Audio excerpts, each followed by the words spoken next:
चमकल सितारावा भइला उजियारावा आधी रात जनम मसीहा चमकल सितारावा भइला उजियारावा आधी रात जनम मसीहा उसके गौशालावा देखलस गड़ेरिया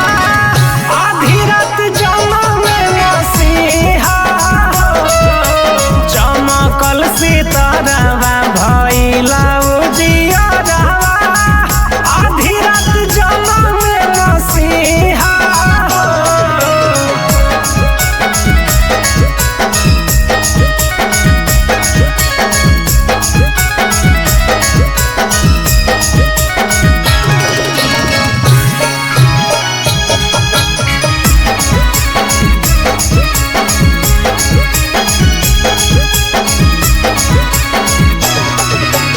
सच भइल ज्योतिष के करल भविष्यवाणिया आधी रात जनम मसीहा सच भइल ज्योतिष के करल भविष्यवाणिया आधी रात जनम मसीहा फैलल खबरिया पूरा बहकलम नगरिया आधी रात जनम मसीहा चमकल सितारावा भइला उजियारावा आधी रात जनम मसीहा।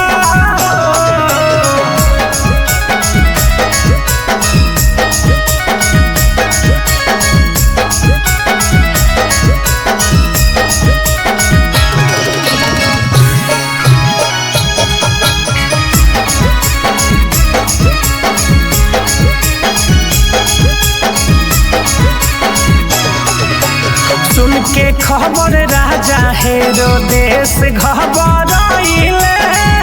आधी रात जनम मसीहा सुन के खबर राजा हेरोदेस घबराइले आधी रात जनम मसीहा मरियम जोसेफ उनका राजा से छुपाइले आधी रात जनम मसीहा चमकल सितारावा भइला उजियारावा आधी रात जनम मसीहा।